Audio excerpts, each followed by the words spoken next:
നാട്ടിലൊക്കെ പിള്ളേർ എന്തായാലും ഓണപരിപാടികളൊക്കെ സെറ്റാണ്. എന്റെ കോളേജിലൊക്കെ സൂപ്പറാണ്. ഞാനൊന്ന് പഠിച്ചിരുന്ന സമയത്ത് ഇത്രയൊന്നുമില്ല. പക്ഷെ നമ്മളൊക്കെയാണ് അതിന്റെ സ്റ്റെപ്പിംഗ് സ്റ്റോൺസ് ഇട്ടെന്ന് എനിക്ക് തോന്നുന്നു.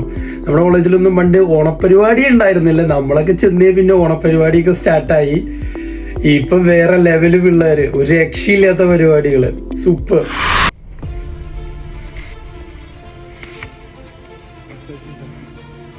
ഈ ഓരോ ബോക്സ്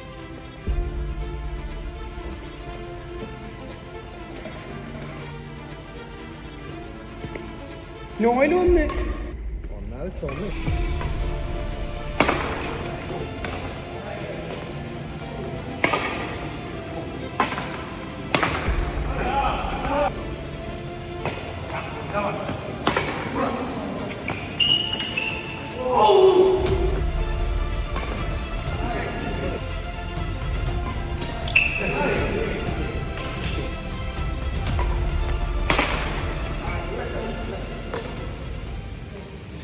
കളി കഴിഞ്ഞ് വന്ന് ഇനി നമ്മൾ ചിക്കൻ വിങ്സ് ഇന്നലെ മേടിച്ചില്ലേ, അത് കഴിച്ച് കിടന്നുറങ്ങാനായിട്ട് പോവാണ്. ബൈ.